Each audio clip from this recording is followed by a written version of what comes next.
Top class का stealth frigate है, top class का। इसके अंदर देखिए, स्टेल्थ का ये मतलब है कि ये दुश्मन के रडार में इसका सिग्नेचर बहुत छोटा है, बहुत छोटा है।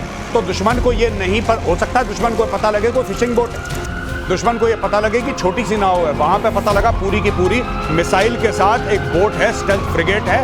और ये जो है this is going to be a solid punch in the enemies face. और ये इंडियन नेवी के तरकश में बहुत बड़ा तीर है दिनेश। ईरान ऑल्टरनेट निकालेगा बंकर बस्टर का, अच्छा, जैसे भारत ने निकाला और अमेरिका का मुंह ना देखना पड़े जी। हाँ। जैसे आपने कल कवर करा था, अरे आपने कल बोला और आज वो खबर सब जगह है और इसके लिए आपको बधाई। ये आपने कल ही बता दिया था कि अग्नि में नया एक्सपेरिमेंट हो रहा है जिसमें बंकर बस्टर के तौर पर, अच्छा ये भी है कि हमको कोई बॉम्बर नहीं चाहिए होगा, हम यहीं से उसको मारेंगे और वहां जाकर ये यही खास बात होगी। एयर वाइस मार्शल पीके श्रीवास्तव कहते हैं कि ये हम रॉकेटरी में सबसे अच्छे हैं चीजों को उछालने में, तो यहां से उछलेगा और उधर जाके, हाँ अपनी बात कही सर जी। तो बेसिकली क्या था कि जैसे भारत ने करा 5000 किलोमीटर रेंज की अग्नि का आपने रेंज कर दिया 2500 और आपने उसमें 7.5 टन उसके अंदर हाई एक्सप्लोजिव डाला।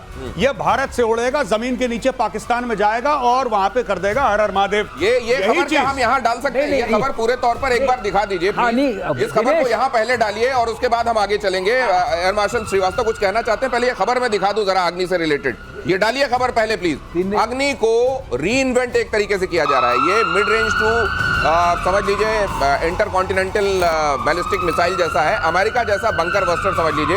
अग्नि 5 का 2 नया वर्जन डेवलप किया जा रहा है। 100 मीटर नीचे तक विध्वंस की क्षमता होगी इसमें।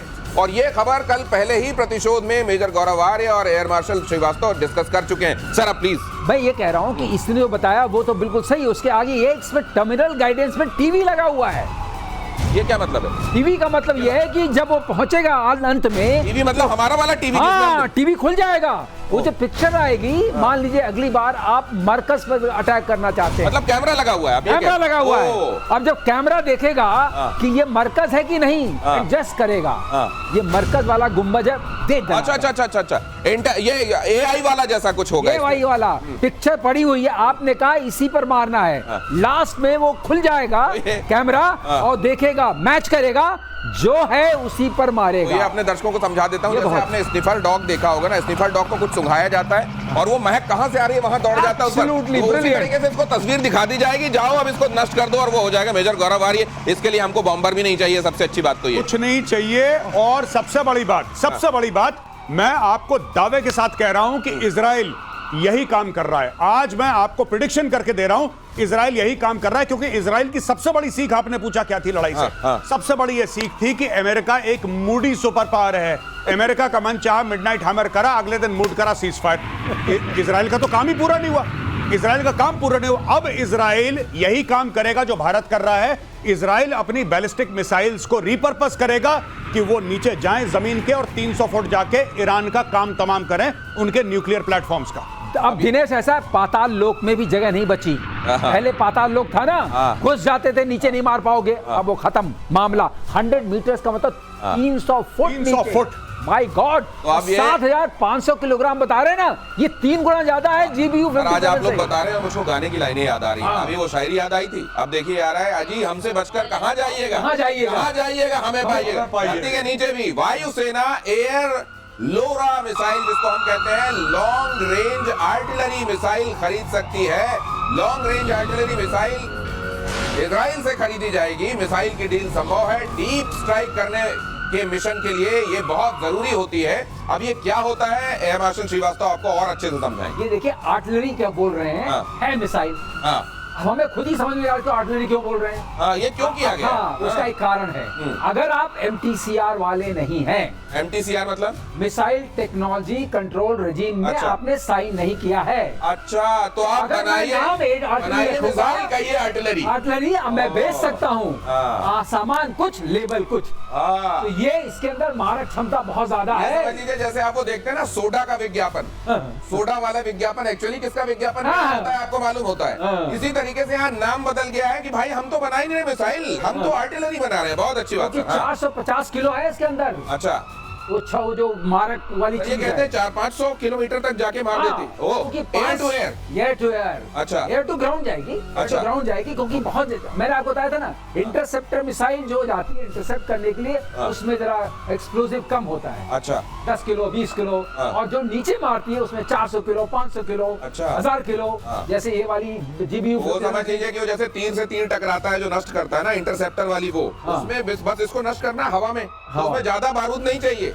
लेकिन जो नीचे गिरेगी जमीन पर बड़ा डिस्ट्रक्शन करना, वहाँ बारूद ज्यादा चाहिए। इसके अंदर 450 है, मुझे खुद ही समझ नहीं आ रहा इसका नाम आर्टिलरी रखे। फिर मैंने जानने की कोशिश की तो MTCR समझ में आया। उसके चक्कर में लेवल कुछ आपने सही समझा दिया। मिसाइल टेक्नोलॉजी कंट्रोल रिजीम जिसने साइन किया है वो लोग बना सकते हैं, जो नहीं साइन किया हुआ है वो बनाए मिसाइल, आर्टिलरी नाम से बेचे, ये इसका सरलीकरण हो गया। ब्रह्मोस 2 बहुत ताकतवर बनाने की तैयारी में भारत। अगली खबर, रूस की हाइपरसोनिक तकनीक से हो सकता है लैस 3 M22 जिरकॉन मिसाइल वाली टेक्नोलॉजी लग सकती है इसमें। ब्रह्मोस 2 की गति और क्षमता होगी बढ़ोतरी।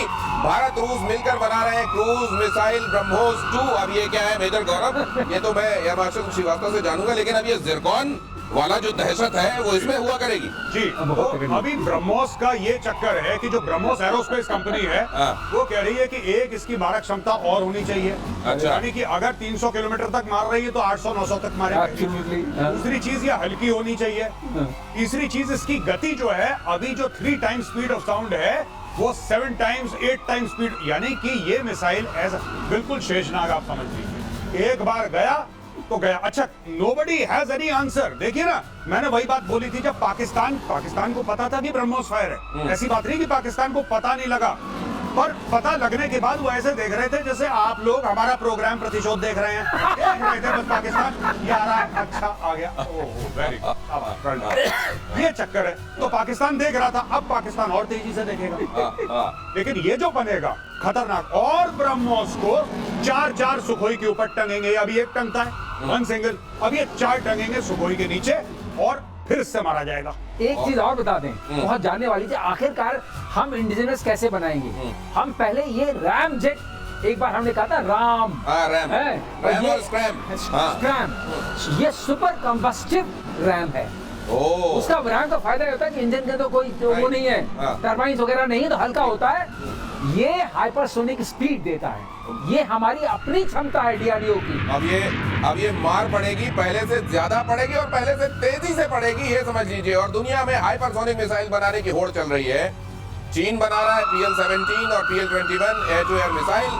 चीन को काउंटर करने के लिए अमेरिका ने AIM-260 पर काम शुरू कर दिया है और भारत ने रूसी R-37 मिसाइल पर दांव लगाया है। अनुराग श्रीवास्तव, मतलब समझाइए जल्दी से इसका। तीनों ही एक ही रेंज के हैं और उसमें ज्यादा स्पीड R-37 की है। अच्छा, इसका मैक हायर है। अच्छा, और रेंज इसकी वही 300-350 किलोमीटर के आसपास तीनों की है। ओके। तो मारक क्षमता में और जो पेलोड कैरी करेंगे तीनों मोर और लेस बराबर हैं, क्योंकि एक दूसरे को देख के बनाए गए हैं। R-37 जल्दी पहुंचेगी, इसलिए आप समझ सकते हैं हमने क्यों दांव लगाया उस पे। हमने जो इधर दांव लगाया, पाकिस्तान किस पे दांव लगा रहा है वो भी देख लीजिए, लगातार दांव लगा रहा है।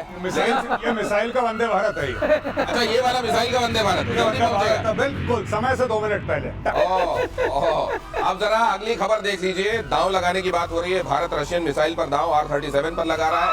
अगली खबर देखिए, पाकिस्तान किस पर दांव लगा रहा है। जेल में बंद आतंकी हाफिज सईद कर रहा है रैलियां। मेजर गौरव आर्य आपको हर दिन प्रतिशोध में बताते हैं कि जिसको जेल में होना चाहिए वो दंदनाते हुए पाकिस्तान में जगह जगह घूम रहा है। बेटे तलहा पर के कंधे का सहारा लेता हुआ दिखाई दिया हाफिज। तस्वीर में लश्कर कमांडर सैफुल्लाह कसूरी के साथ दिखाई दे रहा है, लेकिन बेहद बीमार नजर आ रहा है हाफिज। लेकिन उसने अगली पीढ़ी तैयार कर दी है आतंकवादियों की। ये देखिए, हाफिज सईद अपने बेटे तलहा के साथ, कसूरी भी दिखाई दे रहा है, लेकिन इसमें हाफिज सईद बीमार बहुत दिखाई दे रहा है। लेकिन साहब, जिसको या तो दुनिया में नहीं होना चाहिए, सीखों के पीछे होना चाहिए, पाकिस्तान उसको जगह जगह घुमा रहा है, पर्यटन करा रहा है जी। और पाकिस्तान खुला करवा रहा है। मैं आपको बता रहा हूँ, पाकिस्तान में बहुत बड़ा हीरो है ये। कई भारतवासी इस मामले से बड़े कंफ्यूज हैं कि साहब वो तो आतंकवादी है, पाकिस्तान उसको क्यों हीरो। ओ भाई, हीरो है उनके लिए हीरो है, उनके लिए बहुत बड़ा आदमी है। उनके लिए ऐसा है कि आसमान से कोई फरिश्ता उतर के आया है। हाफिज सईद बहुत बड़ा आदमी है भाई पाकिस्तान के लिए। और मैं एक और बात कहता हूँ, जो इंडिया में जिसकी भी रिस्पॉन्सिबिलिटी है या नहीं भी है, एक बात मैं क्लियर कट बताना चाहता हूं, हाफिज सईद बीमार है। अगर हाफिज सईद किसी अस्पताल में मर गया तो हमारा बहुत बड़ा नुकसान है। इस आदमी ने भारत में इतना खून बहाया है, इतने लोगों के घर बर्बाद करे हैं, ये चैन की मौत नहीं मरना चाहिए हाफिज सईद। हाफिज सईद चैन की मौत ना मरे, बहुत बड़ा हमारे लिए लॉस हो जाएगा अगर इस चैन की मौत मरता है हाफिज सईद और ताला सईद, राइट। और वो मसूरी जो भी है, जो भी उसका नाम है, जो कसूरी मसूरी जो भी है, ये सबको ये दहशत होनी चाहिए कि कभी भी अननोन गनमैन आ सकते हैं और तुम्हें ठोक सकते हैं। ये चैन की नींद है, ये खुलेआम दंदना रहा है यहाँ पे 26/11 करने वाला, 26/11 करने वाला। इसके नाम की 2 सुपारी मैं तो कह रहा हूँ पाकिस्तान के अंदर बोलो, जो हाफिज सईद को काटेगा, जो हाफिज सईद का सर लेकर आएगा, 500 करोड़ रुपए, भारत की सिटीजनशिप, पूरा परिवार के साथ दिल्ली में आओ, जिंदगी भर तक तुम्हारा खर्चा और 500 करोड़ रुपए तुम्हें दिए। मैं बता रहा हूं पाकिस्तानी ऐसा दौड़ा दौड़ा के मारेंगे। पाकिस्तान में ना हथियार की कमी है, ना पाकिस्तान में पागलों की कमी है। एक बार भारत सरकार अनाउंस करते, अमेरिका करती है, ओसामा बिन लादेन के लिए करा था ना $25 मिलियन, आप कर दो 500 करोड़, क्या है आपके लिए, कर दो 500 करोड़। गौरव बिल्कुल सही बोल रहे, रिवॉर्ड फॉर जस्टिस उनका वेबसाइट है, उसमें सबके नाम लिखे हैं और सबका रिवॉर्ड लिखा हुआ है। वो रिवॉर्ड है, रिवॉर्ड फॉर जस्टिस। मगर मैं गौरव, जो आपने कहा उसको मैं सरलीकरण करूं, अब मैं सरलीकरण करता हूं कि नया दूल्हा तैयार हुआ है, बाजा बजाने का टाइम आ गया है। ये नया दूल्हा, जो ये दूल्हा बहुत पुराना है, नहीं, और नहीं, इस दूल्हे को बीच में ताला, अच्छा ताला है। नहीं, लेकिन इसको बीच बीच में जेल दिखाने भी ले जाते हैं। क्या ये सही साहब, दुनिया भर में कहा हुआ हमने, तो आइए आज जरा जेल भी टहल लीजिए, थोड़ा वहां की कुछ पिक्चर्स भी हम बाहर कर दें। बिल्कुल साहब, ये मैं बता रहा हूं, इसका कहीं आते जाते बाहर कहीं आता होगा। ये हाफिज सईद अपने घर से निकलता है, पब्लिक रैली अटेंड करता है। हाफिज सईद को मारना कितना मुश्किल है, मुझे आज तक समझ में नहीं आया, कितना मुश्किल होगा। खुद थोड़ा मारना है आपको, पाकिस्तानियों को बोलना है। पाकिस्तानी वो कौम है जहां पे पाकिस्तानी एयरफोर्स वालों ने, पाकिस्तान के एयरफोर्स वालों ने परवेज मुशर्रफ की हत्या की साजिश करी और एक्चुअली अटेम्प्ट करा अपने आर्मी चीफ, अपने प्रेसिडेंट को मारना। ये पाकिस्तानी एयरफोर्स के कारनामे हैं भाई, क्या बात कर। पाकिस्तान में हर चीज पॉसिबल है। आपको पता है कुछ समय पहले, आज से 7-8 साल पहले, जब इनका बहुत बड़ा एक ऑपरेशन चला था पाकिस्तान में, तब ये डिस्कवर हुआ था पाकिस्तान के अंदर कि एक सुसाइड बॉम्बिंग का स्कूल खोला है पाकिस्तानियों ने, और वहां पे सुसाइड बॉम्बर किराए पे मिलते हैं।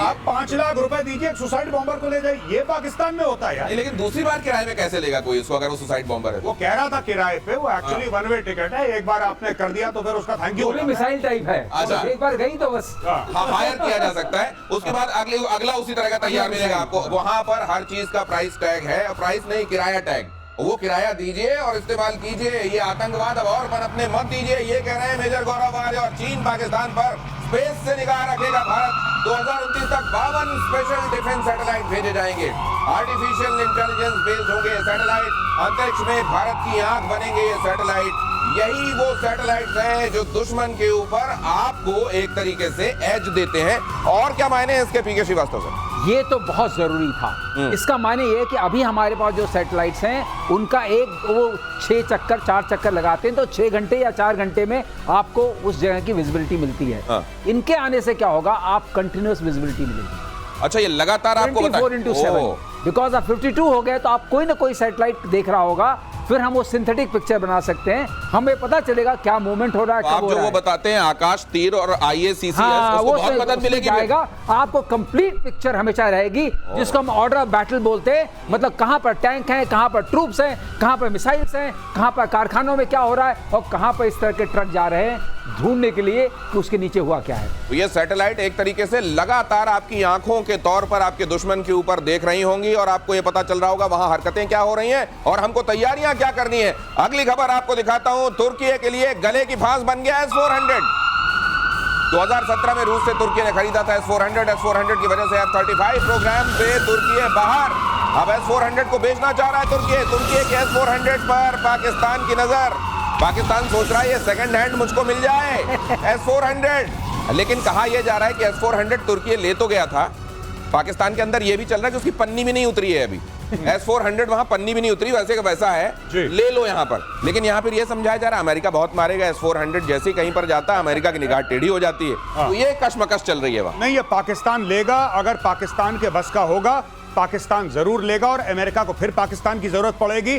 पाकिस्तान के इतने बड़े पाप माफ कर दिए अमेरिका ने पर मैं बताता हूं, भारत को एक काम करना चाहिए, जब ये तुर्की से पाकिस्तान ले जाया जाएगा S-400, तो भारत कुछ ऐसा करे कि बीच में बर्बाद कर दे। ये पहुंचना नहीं चाहिए, S-400 पाकिस्तान नहीं पहुंचना चाहिए। बीच में सैबोटाज करो, इसमें मिसाइल मारो, स्पेशल फोर्सेस भेजो, नेवी से अटैक करवाओ, एयरफोर्स से, जो करना है करो। बाद में तुर्की से माफी मांग लेंगे, बोलेंगे सॉरी गलती हो गई बॉस। आसपास जैसे हमने ब्रह्मोस के लिए भी तो बोला था सॉरी गलती से फायर हो गया, वैसे करके खत्म करो इसको, पहुंचना नहीं चाहिए। गौरव, इतना गुस्सा होने की जरूरत नहीं पड़ेगी, क्योंकि ये S-400 जो है वो सॉफ्टवेयर ड्रिवन है, और अभी भी तुर्की के पास जो है उसकी की नहीं है, अभी भी चाबी नहीं है। हाँ, वो सॉफ्टवेयर पूरा लोडेड नहीं है। तो उसके बिना ये यूजलेस है, क्योंकि इसमें 4-5 तरह की मिसाइल्स हैं और 4 तरह की रेंजेस हैं।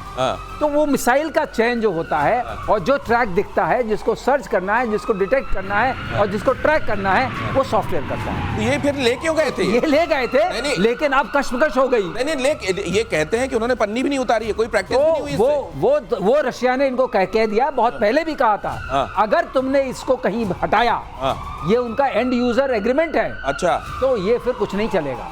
तो मतलब तुमको देना है तो दे दो पाकिस्तान को, लेकिन पन्नी बेच दो पाकिस्तान को, पन्नी बेच दो, तिरपाल के बाद पन्नी भी काम आएगी। तो इसलिए हम नहीं डर रहे हैं जब तक रशिया साथ है। और रशिया कैसे दे देगा, क्योंकि वो वहां चला गया और आपने इसी को खोल करके रिवर्स इंजीनियर कर लिया, और ऐसे पाकिस्तान जैसे को जो इधर का भी नहीं, उधर का भी नहीं, उधर नेटो में मुलाकात हुई थी टर्की के प्रेसिडेंट से, तो अमेरिका से उसने कहा था कि मुझको आपके कुछ 35 चाहिए। अमेरिका क्यों देगा 35? यहाँ से S-400 लेके बैठे हो। वही तो, वो तो बड़ा ये बस, तो फिर इसीलिए हुआ होगा क्या कि पाकिस्तान को टिका देते हैं सेकंड हैंड, और ये टिका देते हैं, बाद में नहीं चलेगा, कहेंगे हमारा क्या है, हमारा क्या है, हमको तो देने के लिए मना किया था। हमें बस पन्नी दे दो हबीबी, बस पन्नी दे दो, और कुछ नहीं, छोटा सा हम अफोर्ड नहीं कर सकते। ऐसा HQ-9 भी नहीं चला, ये भी नहीं चला, तो क्या बात है, जब खास बात नहीं है। सही बात है, बहुत सारे हथियार तो वहां सिर्फ दिखाने के लिए और बताने के लिए होते हैं। और इधर तुर्की और सीरियाई सेना ने राष्ट्रपति अहमद अल शरा की हत्या की साजिश को नाकाम कर दिया। अगली खबर देखिए, उनकी हत्या की साजिश सीरिया में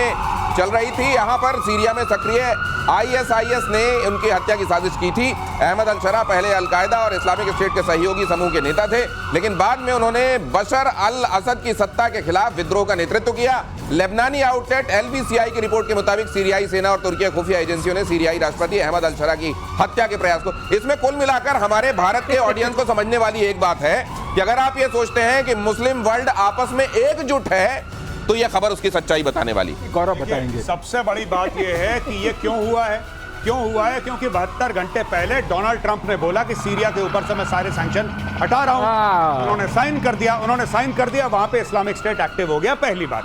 दूसरी चीज ये है कि सीरिया बहुत इंपॉर्टेंट है, क्योंकि जितने भी हथियार हिजबुल्लाह और हमास के लिए आते थे, सीरिया के थ्रू आते थे। और नंबर 3, सीरिया के बाद क्या है भाइयों? इराक के बाद क्या है? अभी भी ईरान। अगर आप ज्योग्राफी देखें आपको सब समझ में आ जाएगा, इट्स वेरी सिंपल।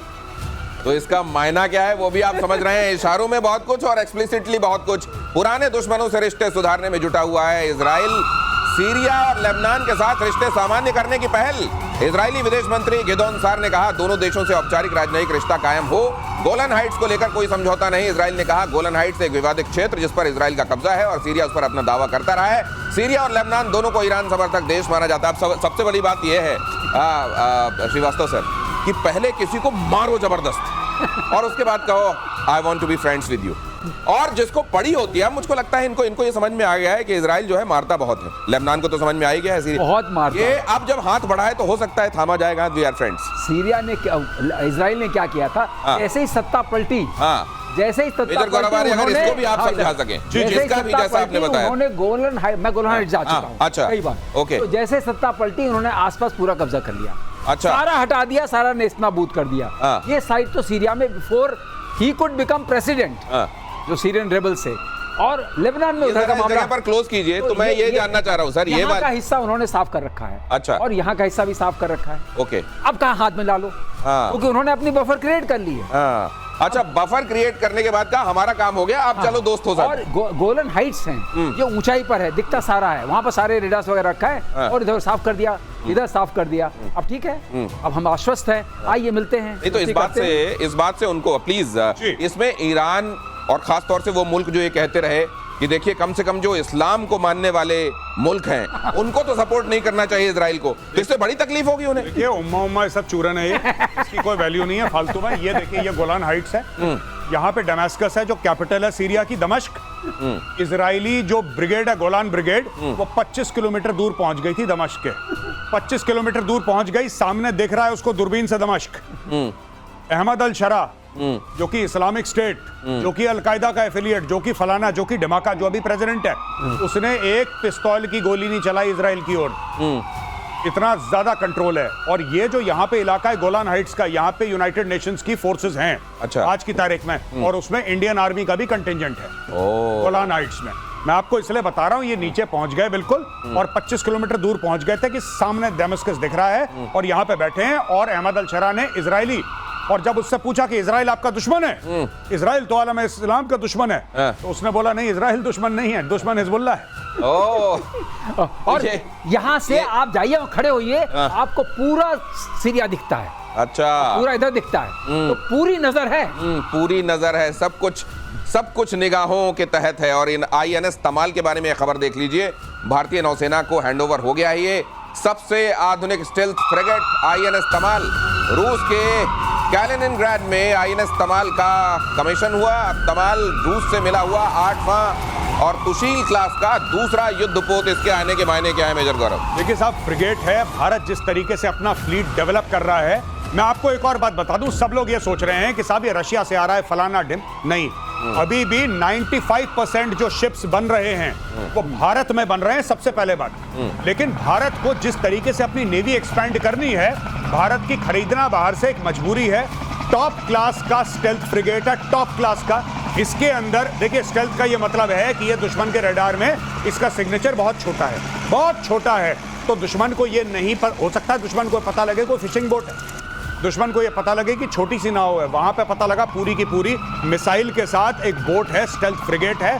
और ये जो है, this is going to be a solid punch in the enemies face. और ये इंडियन नेवी के तरकश में एक बहुत बड़ा तीर है दिनेश। ये मैं सोच रहा हूँ कि इसमें क्या है कि ये जो बता रहे हैं ना कि दिखेगा नहीं, और सीक लेटर में तो बिल्कुल ही नहीं दिखेगा। ब्रह्मोस डाल रखी है, ब्रह्मोस डाल रखी है इसके अंदर। तो कराची का क्या हाल होगा?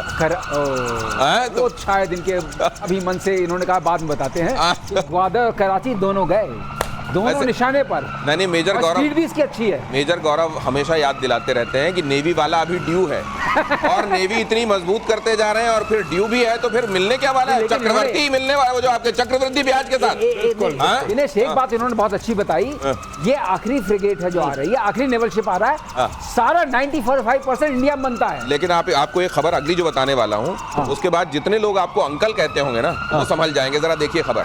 थाईलैंड की PM बेंतोगान शिनावात्रा सस्पेंड हो गई हैं। थाईलैंड के संवैधानिक कोर्ट ने उन्हें सस्पेंड किया है। कंबोडिया के साथ राजनयिक विवाद में कोर्ट का यह बड़ा फैसला है। लीक टेलीफोन कॉल के बाद PM पर एक्शन हुआ है। अंतिम फैसले तक PM शिनावात्रा सस्पेंड रहेंगी।